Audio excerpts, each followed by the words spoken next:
that is wonderful. And that is powerful to have a dialogue with somebody that helps them see things that they haven't seen before, shift their perspective, et cetera, identify their values, their purpose, their ideologies. Right. But for me, the big piece that's been added on is an energetic component of shifting and clearing old trapped energy and beliefs that stick with us in the body. Yes. And limit us in ways that we don't even know how they limit us until we release them. And then we, have more possibilities and more freedom.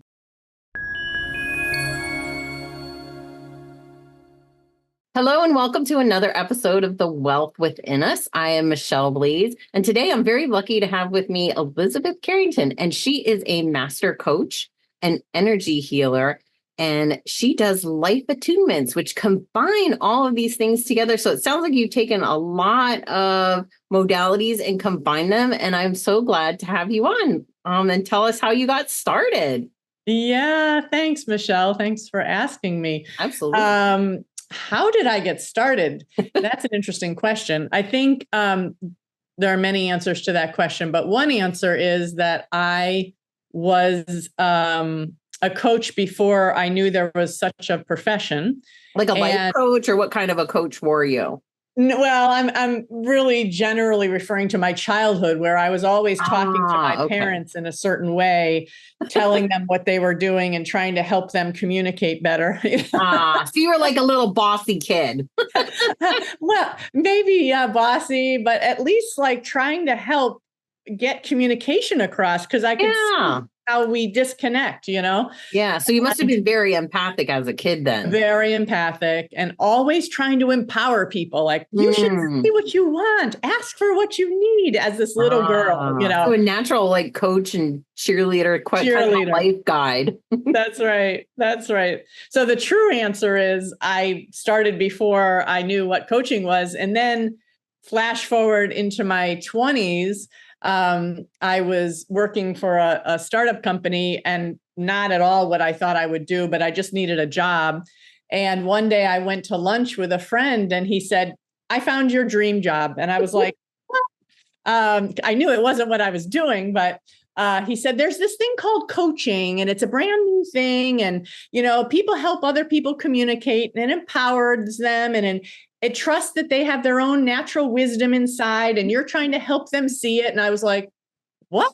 Because my father was a coach of swimming, and that's and I had a baseball coach as a kid and a swim coach. So more a specific modality kind of. That's right.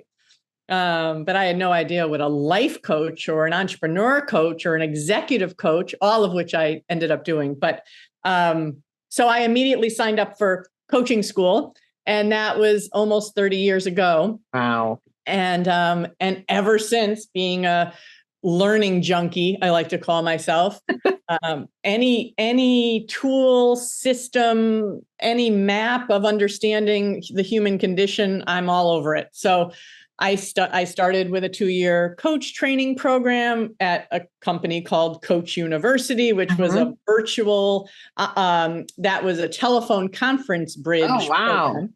And I studied with people from all over the world on these telephone bridge calls, and learned from one of the great coaches, Thomas Leonard, who is kind of considered the grandfather of the coaching profession. And then after that, I just kept taking this course and that program, and I studied the Enneagram, and I studied the DISC, and I studied the human design, and I studied, you name it, I studied. Yeah. And then different modalities after different modalities, and different coaching schools, and blah, blah, blah. So I think I've just now, at the ripe age of 55, kind of just all these threads together into my current offering, Well, that's amazing. And I think that's what naturally comes out of it. It's like, well, I resonate a lot with this, or I resonate with this more, or this specific client I feel needs this, but this client needs these different things. That's right. Yeah. That's right. Yeah. I'm always intuiting, even as I listen to podcasts today or read books, I'm always like texting one client that, "Oh, listen to this. Oh, this might inspire you. How about this?" I love providing people with resources that help them to see in a different way so that they can have more possibility, more choices, more options, more freedom, Okay. So that's my jam, is freedom, self-empowerment through good attuned guidance, right? Because as much as we can be smart and wise and have a lot of insight and intuition, somebody from the outside looking in can also have a different vantage point and help you see things that you don't naturally see because you have blind spots. Humans have blind spots. I have blind spots. Obviously. Absolutely. Yeah. Well, look, somebody coached you. That's right. I told you about coaching 30 years ago. That's right. Many. So how has it changed? Like, I'm sure there's so much more available now than there was 30 years ago. It sounds like you're talking pre-internet. So it wasn't even an online class as we think of it today. It would be more like a teleclass, as you said. That's the word. Thank you. I forgot the name of it. It was called a teleclass. And it was on a telephone bridge technology, which was relatively new at the time. And we did have the internet. So we did have these things called autoresponders where we'd go and we'd download material from getting this autoresponder set up. Anyway, it was pretty antiquated given what we do now. But at the time, it was cutting edge education online, and the profession has changed. I was, for many years, I was on the International Coaching Federation. I was on the board of directors for a while, in the early days of the profession. And this was back, 25 years ago. I wanted to see what it looked like from the perspective of leading the profession, because there's a lot of questions about this profession called coaching and who gave you the right and what are your credentials and are you insured and do you have to be insured? And so we were looking out for the trajectory of the profession. But over time, I think what I see for myself is that it has morphed in a lot of ways. And I see other coaches that I was collegial with at the time have morphed in other directions. But for me, what I would say is it's gone from coaching for me from a dialogue, conversational process.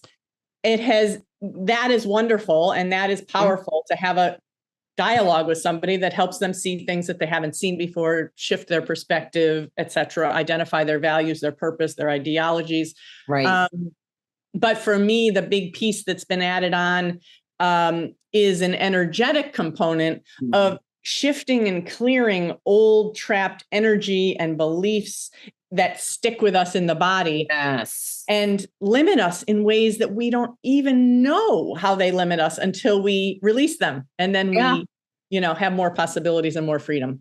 Exactly. Because most of us have lived with those for so long. It's like almost like it's part of us. Yes. So releasing those, it's hard to, first of all, I think it's hard for a lot of us to identify them because I know I've been going through that same process myself with emotion code and some other modalities as well. So what is your process with that look like? Because I think that's the huge piece. And I think that's what, talking about bridges, I think that's what bridges the gap between sort of talk therapy and talk coaching into in what the language that I would use is getting more to the root cause. Yeah. Yeah, that's beautiful. And I love how you say talk coaching, because that is the way I identified what I learned 30 years ago, talk coaching. And that has morphed right into more than just talking. So root cause is my jam. That's my joy. Absolutely. And this is the unique special sauce that I bring to it, if you will. It is tapping into the person, the client's subconscious mind. Our subconscious mind is kind of like our tracker, our what's the word? I always forget the name. That it's like the accountant of our life, kind of tracking all our experiences, all that's happened to us, all of the beliefs we made up. It's our truth factory. It knows, right? So I can tap into your subconscious and ask, what is keeping you from making more money or having more of an experience of freedom, or blocking you, or what is happening around your hormone imbalance, right? What's going on there, or your digestive distress? Your body knows everything. everything. Yeah. So I do like now it's more like instead of outside in coaching where I'm bringing in my questions and my ideas and my perspective shifts and my processes, I start with the client's subconscious information and I ask love that.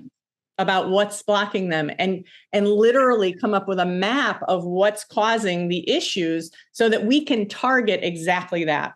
Yeah. Because otherwise you're kind of like, I hate to say needle in a haystack, but kind of similar to a needle in a haystack. Whereas like you're trying to tap into someone's conscious that's not always aware. So going directly to the subconscious, you're cutting out not only a lot of steps, but a lot of time. Yeah. Yeah. One of my obsessions is efficiency. I want people to be able to get where they're going as soon as possible. I mean, we have life to live. Life is short, right? So if you're like struggling like I did, 39 years, I was struggling with migraines, for example. Okay. And finally, when I started to do this work to ask, what are the causes of my migraine? I had them since I was 14 years old. Wow. And I started to bring the map, the list, the understanding, and I tried everything. I mean, I've lived in California, cutting edge, all the things, you name it, I tried it, and I got nowhere. I had little blips of like, oh, it seems like they're not as regular, maybe, but then they'd come back. It just went on and on and on. So I really, out of my own survival, learned these energy healing practices because my subconscious said, you need to do energetic clearing. You have trapped emotions in your body from your childhood that are messing with you. And they, as soon as they get activated, the stress is activated, I get a crushing migraine. So I took quite a bit of time to identify all of the causes, and there were many. They were mostly all emotional and mental, issues, beliefs and emotions. Yeah. And then I went to work using all my energy tools to clear them, Yeah. And it took me 9 months. I mean, for 39 years of mind bending. Yeah. No, that's 9 months. It was amazing. No, I healed myself of PCOS, which is polycystic ovarian syndrome, and I've mentioned it several times on here. Back in my early 30s, and it took about. It was mostly emotional trauma, false belief systems from who knows where. I'm sure some of it was generational. I'm sure some of it was past lives. All of the whole gamut of it, and that took me about 1.5 to 2 years to really clear that and say I've healed myself of PCOS. Yeah. Yeah. And did you use a way of tapping into your subconscious, or what was at that time I was involved with energy healers and energy workers. So it was a lot of energy and emotional release. And I will say this is, as you know, as well. And it was part on me too. I had to be willing to release whatever it was there. But the nice thing about it is you're not reliving it. Like I find with talk therapy, like, why do I want to relive this same trauma or this struggle or this issue that I've been having? It just kind of keeps it in your consciousness. So like you're never really releasing it. Yeah. So that was the part that was sort of magical. That was really that, and a couple other things were really what started me on my own journey of health and wellness and energy work, and sort of tapping into the things that nobody was really talking about. And I think people are starting to talk about them more over the last couple of years, and especially in the last 2-3 years. I see so many more people coming out, like offering these types of services than ever before. Yeah. Yeah. Yeah, I agree. There's a lot, especially about the part that's gentle. It's like, you don't have to pound pillow. I've been to rage workshops. I've pounded pillows. I've done a lot of different release techniques, and the ones that I learned, I mean, there are a lot, there's the emotion code, there's EFT. Yep. The toolbox that I have that is most profoundly impactful that I use 80% of the time is a company called Accelerated Evolution. And they have taken all of the different modalities and kind of brought them into a synthesis. And there is a whole stack of processes that I use. But yes, clearing trauma, clearing generational trauma. It's like, I do this in a meditation with people over Zoom. Okay. You know what I mean? It's so gentle and so easy, and people are healing themselves through my facilitation. It's like, it's incredibly powerful and impactful. And I'm a skeptic. I mean, this is how I healed myself. And the whole time I was like, that was just too easy. I just healed a bunch of grief from my childhood. And that must be too easy. I didn't even cry. I mean, I was just feeling the heaviness of it. And then as I felt it, it just lightened up. Like, really? Yeah.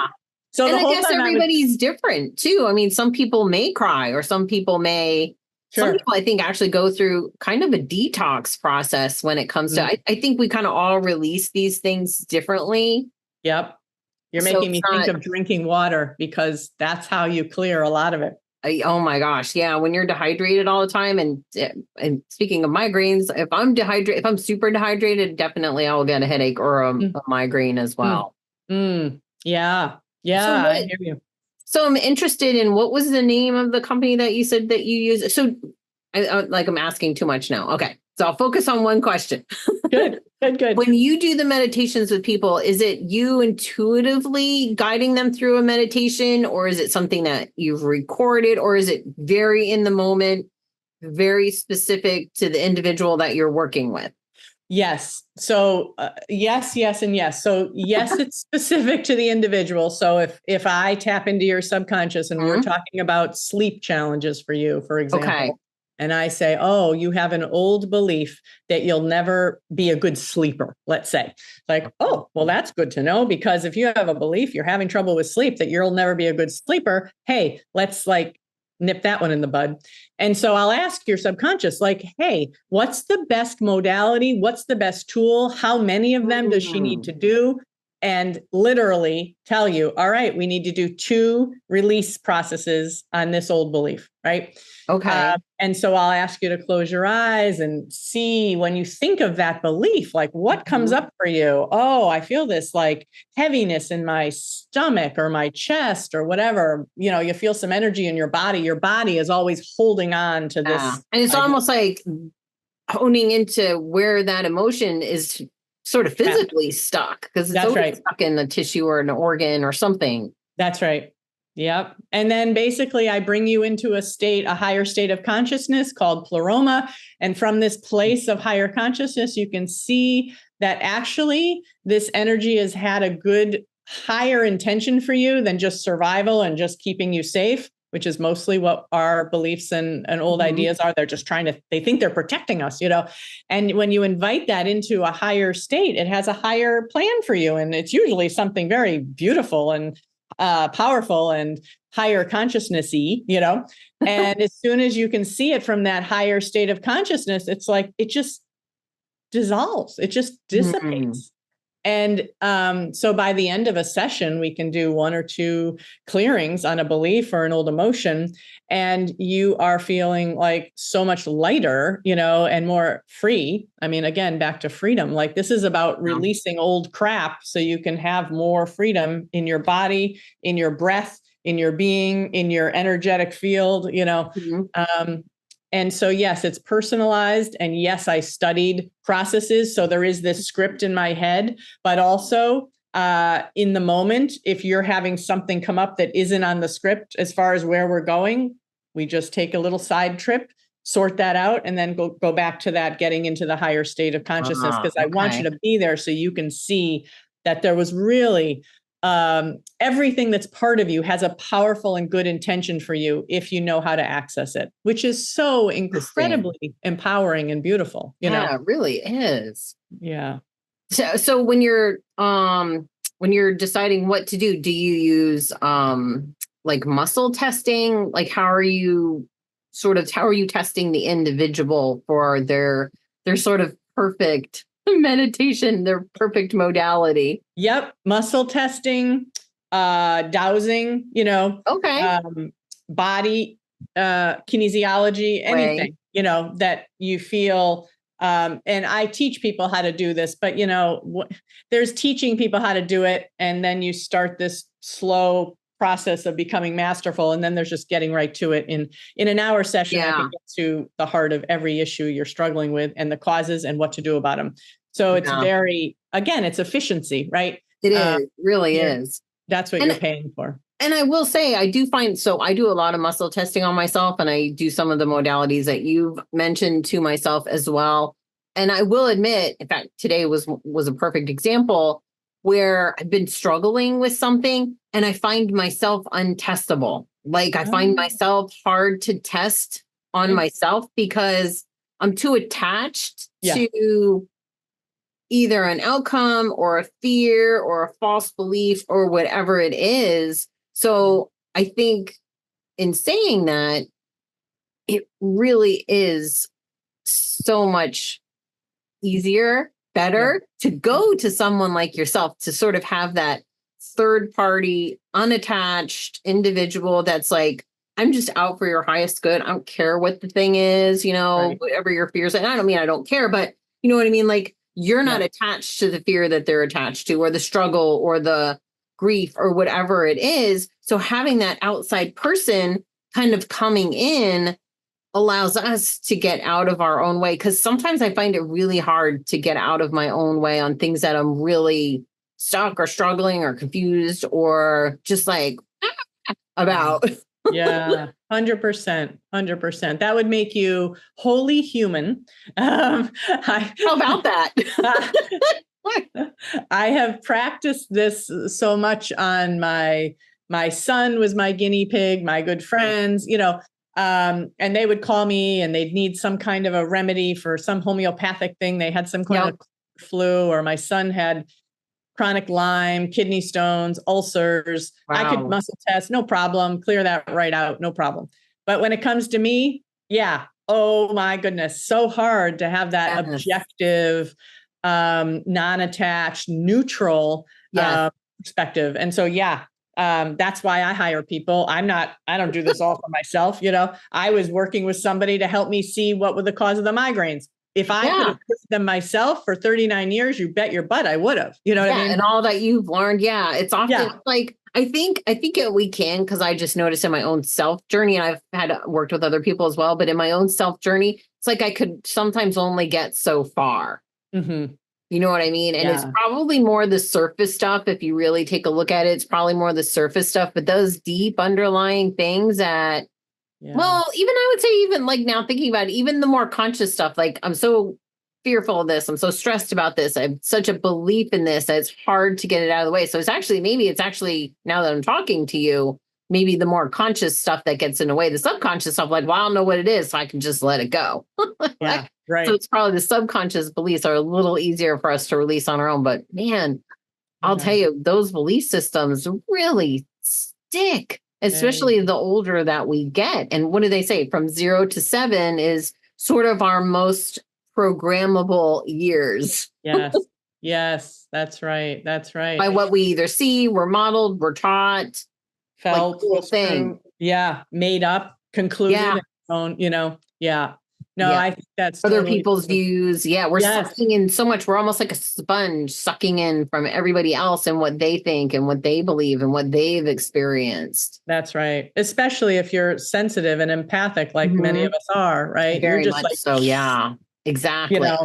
And I think like many of us too, like I'm very empathic. And I would say once I got into my like teenage years, like I just shut that stuff down. Because it was hard to survive in the world, it was really hard to survive in that world being an empath. But I do feel that so many of us, and I've kind of had this little thing because we're both Gen Xers. I have this like Gen Xers are here to like start this and clear all the crap. And I kind of believe this in a lot of ways, to be honest, because I feel like so many of us Gen Xers are on this path right now because we've sort of, it's almost like we've had it. We were in this time of, we'll do this and do that, and you'll be successful, go to college, do this. And, people do that, myself included. And it's like, that's kind of not how it worked out. Yeah. Because there was so much change in our, like, we didn't grow up with the internet. We grew up with like what, 3, 4, or 5 channels, and no remote controls and all this other stuff. So we kind of have seen a lot of technology improvements.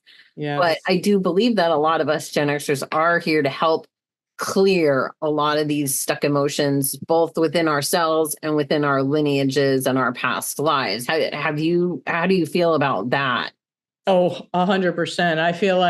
I think I'm drawn to middle-aged women I call them the messy middle of life, right? Because here we are, we're in this metamorphosis, right? In our 50s, right? And our hormones are changing, our marital status in many cases, or relationship status is changing. We're empty nesting. I heard a new word the other day, open nesting. What does that mean? I haven't heard that one. I know. I love that. We're basically like in a reinvention of, like, what I say, putting ourselves back at the center of our life, right? Very true. So that means I want to contribute. I want to make a difference. I want to have my own purpose. I want to bring more light to the world, more love, more healing, more whatever your jam is, right? But in the meantime, I'm having these hot flashes. My hormones are all over the place. I'm not sure I know myself and my body anymore. I might be dating again, or trying to find my own sense of self-pleasure again, because I've disconnected, because I've been doing everything for everyone else for so long. I have to bring myself back online. And or maybe I've been overachieving in my career, being superwoman and doing everything, right? And it's like, I'm disconnected from my core, And so a lot of times my work with women in this generation, at this time of life, is about coming back into what is it to nourish? What is it to nurture myself? What is it to love myself? What is it to be in touch with pleasure? What is it to be in touch with my eroticism? What is it to be in touch with beauty and aesthetics that impact me? My empatheticness, like taking that out of a frozen box where I had to shut down. It was too much. It was just overwhelming. As you said, my teenage years, I was totally out of my body. I just me too. Absolutely. It was too much, right? I wouldn't have survived otherwise. I kind of truly believe that. Yeah. No, I'm with you. I did do high risky things with that body too, but yeah. It was a time, but like unthawing that and seeing our empatheticness as a superpower, while we gently allow ourselves to come back into contact with ourselves and protect that sensitivity, which nobody taught us how to do that either. I mean energetically, and I mean verbally, and I mean all the ways that we protect ourselves and our sensitivity. There's so much richness in the middle of life, and that's such a joy for me, because as I walk with my sisters and support them, that supports me too, because I feel like I'm contributing to the quality and the meaning in their lives too, Yeah, it makes so much sense. Is that the bulk of people that you work with then? It is these days. Yeah, it really is. I mean, I work with men too, but and it's not about either or at all. But I just seem to be attracting lately these high achieving women in the middle of life that are like, all right, I'm ready to have a real support, ally, guide, sisterly, collegial, advocate for me. I want to be, support. And I feel like the veil is sort of lifting everywhere. And I think there's a lot of us that don't know how to deal with that. And I think what I mean is that, people are distrusting of mainstream media. They're starting to see through a lot of things. We're learning truths about things that we once believed in that we find out are wrong. So there's a lot that I think at this moment in time, this sort of like period in human history, there's a lot that's being uncovered, and us who grew up in, I would say, more trusting times. But at the same time, I would say that I find that Gen Xers like myself are often the most untrusting people because we're very much like, well, I don't know, that might be a scam. You know what I mean? Like there's so many things, like we've all been burned so many times at this point. We've all believed in things that veil has been lifted on that we now know is not true, that we're sort of in this period of, well, I don't know who to trust, let alone myself, because I was trusting myself for all these decisions. All these things didn't pan out in life. So now where do I turn to? And I think a lot of us are turning inward now. Yeah. Yeah. I think for me, it was more of a blind trust to start because that's what I saw, in adult life. It's like, oh, you just trust the authorities around you. And then it was like, wait Yeah, a they minute. have your best interest at heart.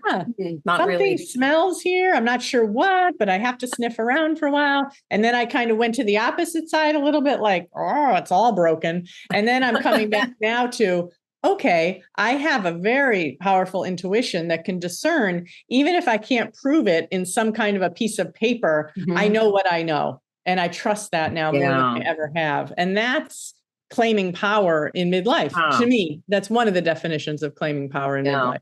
Yeah. It's almost like learning how to trust our own intuition and trust ourselves again. Because I think a lot of us could sort of fall from that, even trusting ourselves. Like, well, I don't even know if I can trust myself now. And like I said just a moment ago, like even myself today, I couldn't even muscle test myself because I was a little all over the place. And I was like, oh my gosh, like I can't even muscle test myself today. I'm just going to like lay here and meditate for a little while. Yeah. Yeah. Good for you. But it is. I think a lot of us are like, we're very much seeking to come back to, well, who is it at the core? Am I, how do I know what is my truth? Like, what are my internal signs? What are my, physical and sort of non-physical signs of determining what is my truth and what is truth for me? Because one thing that might be truthful for me might not be truthful for someone else, more in an experiential sort of way. Like, well, that's not how I experienced it, so that's not how my truth. That's right. Does that make sense? Yeah, absolutely. Yeah, absolutely. It's, it's also true in health. When you're healing from something, you can talk to a friend who's like, oh my God, you won't believe it. Chronic illness communities, which I've been a part of, the Lyme community was famous for this. Everyone has had chronic Lyme is like, I've got the answer. This helped me so much. This healed me. Oh my God, try this protocol, try this, whatever, hyperbaric oxygen. There's so many things, Yeah. And so you hear that and you're like, they have your best interest at heart. And so I was like, all right, I'm writing that down. I'm going to try it. Nothing, didn't do anything for me. Sometimes it actually made me sicker. So it was like, okay, how do I find a path to really doing what my body is a yes for? And I remember, so many doctors saying, you'll never get better. You're doing this thing called muscle testing. Yeah, that's a great idea, Elizabeth. But if you ever get better, just call me and let me know. I'd be happy to celebrate you. I did that. I did call the guy back and say, I just wanted to let you know I fully recovered, no relapses. I'm good for, and he was the one that said, be on antibiotics for the rest of your life. That's just how it goes when you have chronic Lyme. I've never had a relapse in 10 years. I'm totally free, happy, and my son who was born with it, totally free and cured. And when you're born with it, you've been steeped in it, in your brain, in your every cell, every organ, every tissue, his recovery in many ways was even more profound than mine. And that doctor said, nope, you're always going to need to have it at the ready, the packets. And I was just like, no, the body wants to heal itself. Yeah, it does. It was designed to heal itself. Totally. That's a break from the trust the authority protocol, right? Very much so. Trust my body protocol. And that has been a through line of healing and power for me in my life because I've had a couple of big health things, the migraine thing and the Lyme thing. Those are the two things. And both of those, they told me, yeah, we don't know what to do with you. You're going to have to do this, whatever drug or whatever, And I was just like, I can't do that. I can't believe that my body, my resilient and healthy, mostly resilient and healthy body, mostly healthy body, very resilient body, isn't going to be able to, with the right input, heal.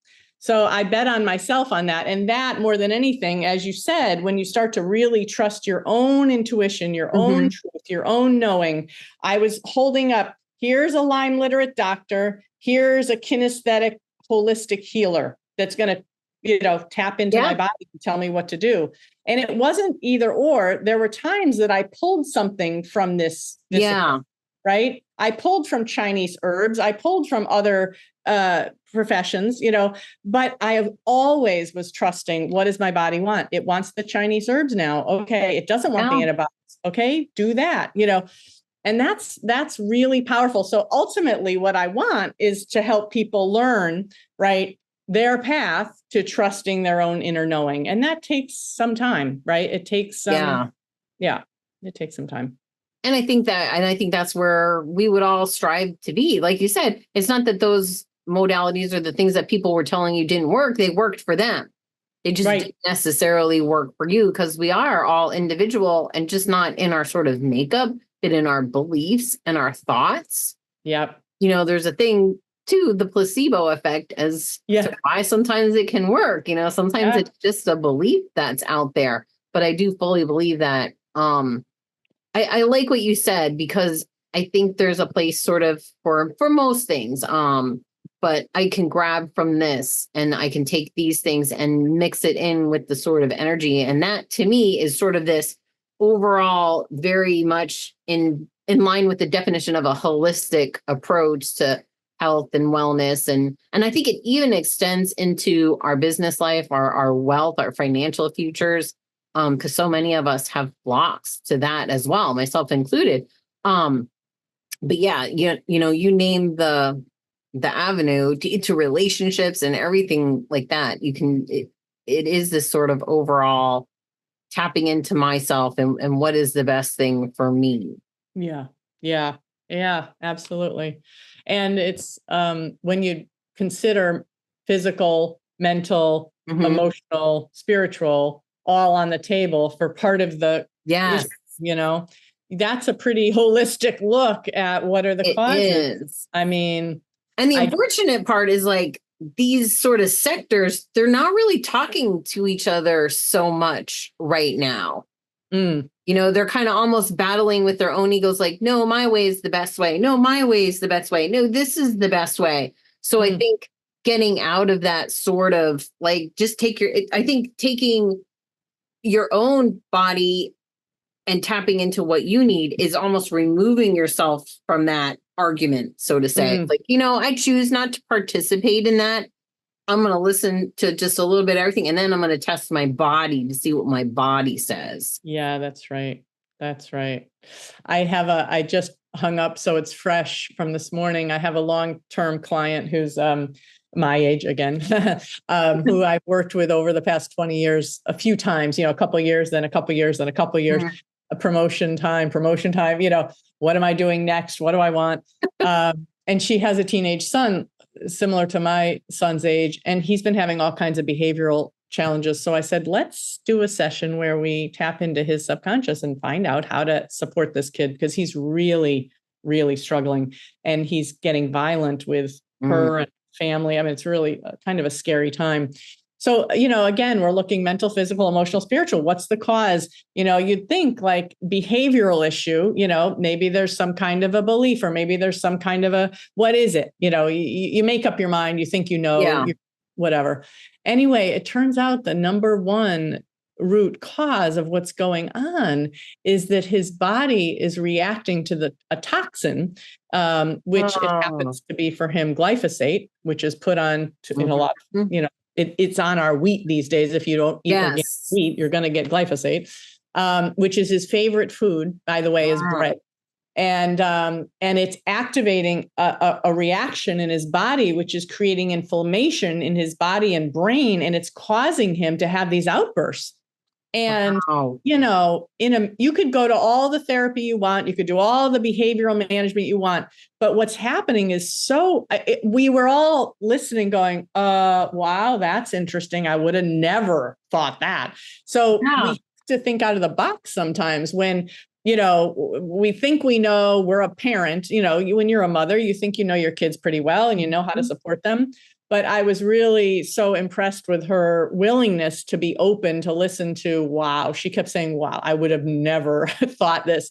And how do you think your favorite food, like, what am I going to do now? His favorite food, he just loves eating bread and butter all the time. You know, it's like comfort food. But, you know, there is a school of thought that says that you crave the things that aren't good for you. You know, we do have this weird thing where we want times that is toxic to us. So anyway, the journey will be detoxifying his system from that, keeping him less away, you know, more and more away from it, which is tricky And though. it sounds like a little bit simpler in the fact that, well, if he could just get bread without the glyphosate, like you said, like organic. Right. So finding an alternative to something that you love so that you're not giving it up. But Yep. I think that so many of us, until we sort of learn the lesson, it's different with a toxin, but when it comes to the mental and the emotional and the beliefs, you either keep attracting the same relationship till you realize, oh, yeah, what lesson did I learn from that? So then you stop Right. attracting it, Yeah. the same thing over and over again. And until Yeah. you kind of can look at it and like, what's the belief there? What's this thing inside of me, whether it's a belief, a trauma, a trapped emotion that I keep going back to this over and over and over again. And Yep. I think that's a lot of what it is. Like you said, you're helping people break those cycles. Yeah. Yeah. Yeah. My kid just went off to college, as you know, and I was thinking before he left, what would be a gift to him, before he's out from under my roof in given the work I do, because this is how I think, because this is kind of a fun skill to be able to have, right? So I was like, let me identify the top 5, beliefs or experiences in his life that are having a negative ripple effect on his life, and what a wonderful, I just love that I even had that thought, because I thought, I'm going to do that for myself now, because wait a minute, that's so cool. Like as I'm becoming my own best mother, and thinking about how can I nourish myself and support myself in the best way? Well, I could do that for me. So anyway, it was just a really powerful exercise to do with him. And I'm grateful that he was willing to trust me to even. And think about how much that changed his whole college course experience. Yeah. I'm curious to watch unfold and to see if I notice like, oh, he did that different. He thought about that differently. Yeah. He received help in a different way. I'm curious to see what it looks like over time. These things have a ripple effect forward that you have no idea in the moment you do them, but I trust this so profoundly that I know it will have positive, ripple effects. Oh, absolutely. And I think that one of the best things that we can do for ourselves is that self-care component, because otherwise it's so hard to take care of other people when you're suffering inside, because you're already depleted, and now you're kind of giving out depleted resources to other people. So I think truly the best gift that you can not only give to yourself, but give to the people that you love, the business that you love, whatever it is that you're doing, the organizations, whatever it is that you love, is to sort of start that healing process from the inside. Because as you just mentioned, it is such a ripple effect. Like it affects every aspect of your world, of your being. Yeah. Yeah. And from the emotion code work, right? When you clear an energy that's a familial energy or a generational energy, yes, also clear it back from, where you are, which creates a positive ripple effect behind as well. Behind as forward as well. Yeah. Forward, it's like the past to the past and the future generations. So future generations don't even have to sort of grapple with what that is as well. It's amazing. It's such a gift. It's such a gift. When we do our work, we affect multitudes, Oh my gosh. It really is an important. Yeah. To release something from your family lineage that's generational. Yeah. Oh my gosh. That is a huge gift. And I think that is a lot of the work that a lot of us are doing as well. Yeah. And I learned that also in the work of adult children of ACA, you pass on that trauma bundle to your kids. You don't know you're passing it on. You just pass it on. That's what you do, And so being aware of that and awake to that so that you can heal that, so you don't have to pass it on to your children. I mean, I can see it so clearly now that I understand what that means, the bundle, that's kind of a jargon word. In the recovery work, but that work is so profoundly healing and powerful, and it's systems work, in recovery. So you're looking at a dysfunctional system, which we all mostly come from dysfunctional systems. We don't call it that, most of us, but when you start to look around and go, oh yeah, I didn't get what I needed in this way or that way, and this was a part of the family secret or the family, you start to open your eyes in new ways to how to pass on healthier ways of being as in community, in family, in relationship. Yeah, that's Yeah. Really important part of. And a lot of people, I've been researching lately too, a lot of people have a lot of birth trauma that is a lot of unresolved, and especially the way that, and I think we're going back to the way that, we women are supposed to be delivering babies. But, when you're in this whole sterile medical environment and someone's ripping you out and then you're immediately whisked away and, you've got all this stuff happening to you and you're like so much stuff happens. I mean, I can imagine that all of us have a little bit of birth trauma that came into the world that way. Sure. It must be very just like, what is going on? Like, this is not natural. Right. And then they, jab you with things and all kinds of poking and prodding. Right. Yeah. So not a graceful entrance for most of us, No, not the entrance that I'm sure it is meant to be, for sure. Right. Yeah, because like we were just saying, not only when it comes to our bodies being designed to heal themselves, for us women, our bodies were designed to give birth. Like It's not something that, if you look at it for most people, that you need to go somewhere. Like our bodies have been doing it for hundreds of thousands of years. And for some reason now it's become medicalized or whatever in this industry that is just crazy. When you take a little step back and you look at it, you're like, oh my gosh, what has this become? And so many things. Oh, you don't need this organ, let's just pluck it out. And right. But for sure it's also the critical thinking. And it sounds like from everything that we've been talking about, a lot of it does take a little bit of critical thinking to look into yourself and really examine. And I think it's starting to change, but that's not a lot of what's been modeled in our world today. It's like, no, this is what it is. This is what it is, to further sort of impress that belief system that we then got to go and shake off. So I don't know. Yeah. I think we need to find spaces and places where we can extract ourselves from a lot of the messaging that we're getting around us these days. I take 3 months every year and I come out to a little cottage in the woods where I can get back to the basics, and I pretty much stay away from a lot of media. I definitely never watch TV. I spend a lot more time in nature. I try to get back to the simple, listening to myself, being in nature, noticing the beauty, noticing the smell of the rain and the dirt, and it's my sanity. Because if I'm in it all the time, I start to get lost, Yeah. I have to remember what's important. And I think we all need a way to do that so that we can, however we do it, mine's not the right way to do it, but there are many ways that people can do it. But you have to be able to step away from the regular noise, in order to hear yourself again, and that's healing. And a lot of us, I think some of us are even for the first time just finding that voice. And I know I've always been a person that has needed that alone time, that sort of like, oh my gosh, it's so loud no matter what it is. Like, I just need quiet so I can figure out what it is I'm doing and where I'm going. And I think when you're in that sort of, which a lot of people live today, where you're going and going and going and you don't have these breaks, you're making decisions and you're doing things a little bit on autopilot, and it's not very conscious sort of minded. Yeah. Claiming our consciousness and claiming intentional living as a important part of our lives, I think is a radical act. It is something it's kind of along that, we're all just starting to reclaim our sovereignty again. That's right.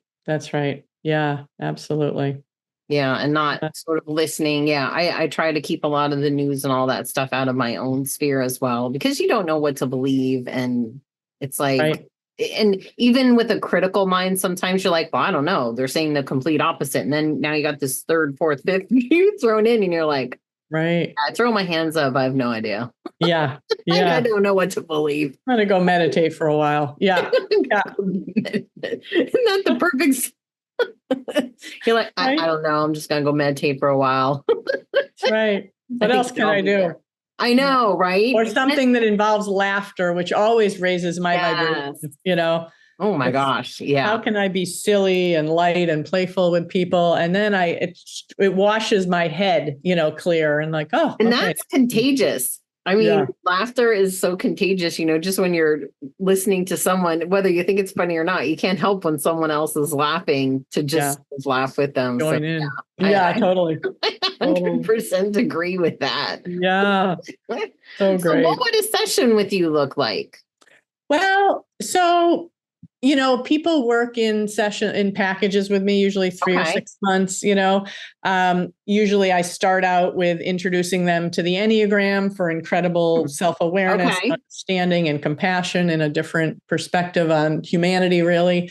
I do a life attunement session where I identify the root causes of whatever it is that they want to work on with me, which they tell me, their body tells me what is really going on here. And then we focus in on doing the clearing, doing the healing, shifting the beliefs, but we do it in a priority based on what your unconscious, subconscious mind has said, not from the idea of, I know people, I'm going to jump in, so it very much is a coaching healing relationship that is based on 100% on your wisdom.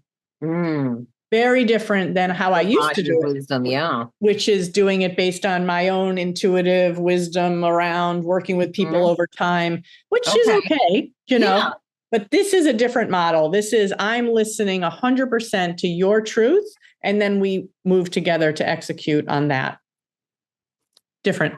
Yeah, I love that. I love that because now it really is a sort of personal prescription, so to say. Yeah, personalized, 100%. That's right. Almost like this personalized plan that no two people are going to have the same thing, because even two people growing up in the same household, it's funny, I have twins, a boy and a girl, and I mean, they were both raised by me in the same exact environment, and yet they're such different kids. I mean, everything about them. Yeah. Including their eye and their hair color. Amazing. Like everything is just so different about them. Yeah. Yeah. And even as a parent, if you're a parent, you can't discipline, this kid the same way that you can discipline your other kid or even sometimes talk to your kids.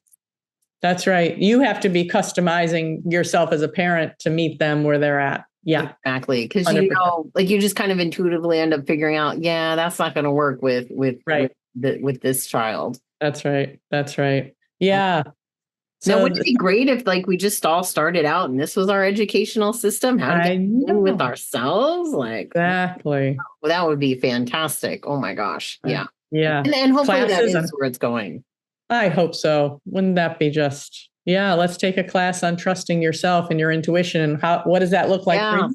Are you a feeler? Are you a knower? Are you a seer? What's your kind of channel that you tune in on? I mean, it's like, so many things. Well, it's we all learn differently. And I remember with my kids in school, especially because they were in the same grade, but my daughter learned differently than my son. They're just their way of learning, like the kinesthetic, the auditory, the hands, the visual. So there's so many, even just different methods to learning, but most schools put kids into a box. And I remember my son had one teacher that my son was very kinesthetic and he would test better when he was standing up. And he wasn't disruptive, but she allowed him to stand up. Yeah. Tests and things like that. That's so wonderful. As long as it wasn't disruptive. But we had more like that for our kids, and just instead of teaching them, I remember when they would come to me with math, and I was always very good at math. And I was like, I don't understand this. And they're like, no, this is the only way you can do it. And we have to show. And I'm like, but this is, and it used to get me so frustrated. I'm like, there's more than one way to get to 4 or whatever it is. Yeah. Truly. Yeah. Wow. So I do feel like things are changing, and that's because we're changing. I think at the forefront, our age group, us Gen Xers that have been around for a little while, I've seen a few things or two, although our kids may not think that. We have seen a few things, and I can say that now. I used to think that in my 30s, but I realize now, well, I've seen a lot more than in my 30s. That's right. So we've seen even more, but I think that bringing about this sort of change in our families and in our households and hopefully across the world is is going to spread. This is Yeah. what needs to spread in the world today. May it be so. May it be so. Yeah. Exactly. Yes. Yes. Oh my gosh. Yeah. So Such a what else? pleasure. Yeah. So what else can you tell us about helping people and working with you? I don't know. I have a on my site, elizabeth-carrington.com, I have a little opt-in where I do a 3-series meditation, the belly center, the heart center, and the head center. And that's something interesting to start tuning in and practicing listening to your own body. Like I said, you start out with slowly, and I can also do that a lot faster for you, but I also like to give you some tools to start playing with listening to yourself. And if you're interested in setting up a half-hour consult with me to discuss whether or not you have a particular thing that you want to look at, and we can talk about what that would look like, I'm open to that too. I'm just very I love helping people solve complex challenges that they've tried everything and they need another stream of insight. And when I tap into your stream of insight, most people feel more hopeful. They feel deeply validated. They feel more excited about life and future because they have a plan. They have something that resonates. Because when you do a session with me, if you have any intuitive abilities, you're going to be like, oh yeah, I kind of knew that already. I kind of thought that already. I kind of had a sense of that, but this nailed it for me, Yes. And then you're empowered to like go, yes, I resonate. Let's do this. It's very rare that I do a session where somebody's like, what are you talking about? It's very rare. And in a session, if that happens, we're like, okay, then let's roll up our sleeves and get a little deeper to understand what isn't resonating with you. And then there's always something that's from earlier in life that happened that is informing something later down the road. Yeah. It really all goes back to early life, as you said, 0 to 7, right? But those fundamental things. Happy to talk to anyone. Yeah, because like you said, a lot of our beliefs were put there to protect us. Yeah. But the challenge is that it's no longer, most of the time, a lot of those beliefs they're not protecting us anymore. They're kind of hurting us and holding us back from our full potential, as you said, and from reclaiming our own power. And I think when you can look at those and sort of release and love those things, so to say, it's like, well, thank you for helping me for all of those years. But, I'm okay now and I can let these this go. Yeah. Yes, but I got 100%. This, like almost like telling yourself in your subconscious, you're kind of actually hurting me at this point. You're holding me back from my full potential. That's right. That's right. Yeah. I think that's amazing. I mean, it's amazing work that you're doing with women, and especially women that are our age, and even more importantly to, the generations coming up behind us, because, they're the ones that are going to replace them. So if we give them and we leave them behind the tools, to move humanity even further along. Yes. I mean, imagine a world that we could create. Yeah. It'd be pretty beautiful. Yeah. I love your vision. You're welcome. Been a pleasure to talk to you. I love the free-flowing dialogue and intuitive process that we followed. It's been really lovely. Yeah. Oh, I'm so glad. Well, I'd love to have you back on if you want to talk about something even more specific. Give us specific tips and maybe lead us through some kind of a meditation or something. I don't know. Yeah, I'd be open kind of to a that group thing. I don't know. I've done that before. Yeah, absolutely. But I want to recap. So how do people get in touch with you again? So, and I'll have this all in the description on whatever platform that people are watching or listening to.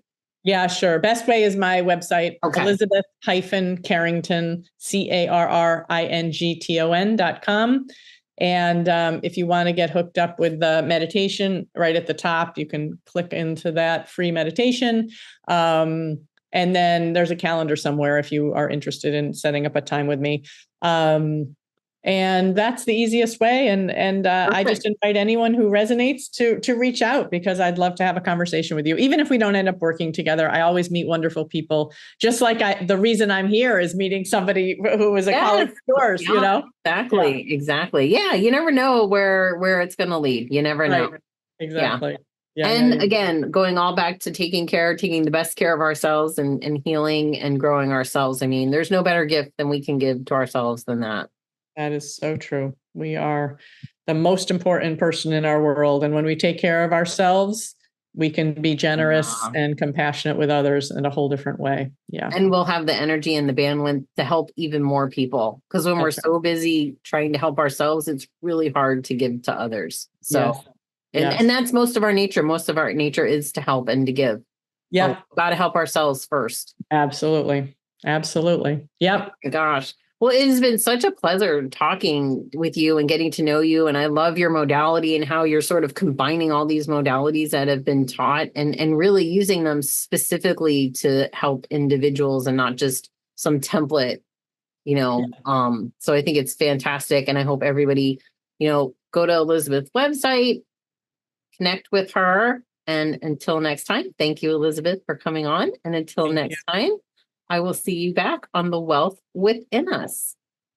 Right now, you can begin aging gracefully, full of energy, vitality, and overall wellness. But as time goes by, our bodies can start to show signs of aging. Until now, introducing LifeWave X39, the world's first product that activates our own cells. This breakthrough in regenerative science helps restore our bodies to a healthier, more youthful state. X39 uses patented phototherapy to elevate a copper peptide that signals cellular activation. Think of it as your internal repair system, generating younger, healthier cells that can rejuvenate your tissues and organs. Just one X39 patch applied daily is all it takes. Safe, non-invasive, and backed by clinical studies, this is your chance to regain control over your vitality. Don't miss out on the future of anti-aging. Experience the power of X39 today. Visit patchedlight.com and start living younger now.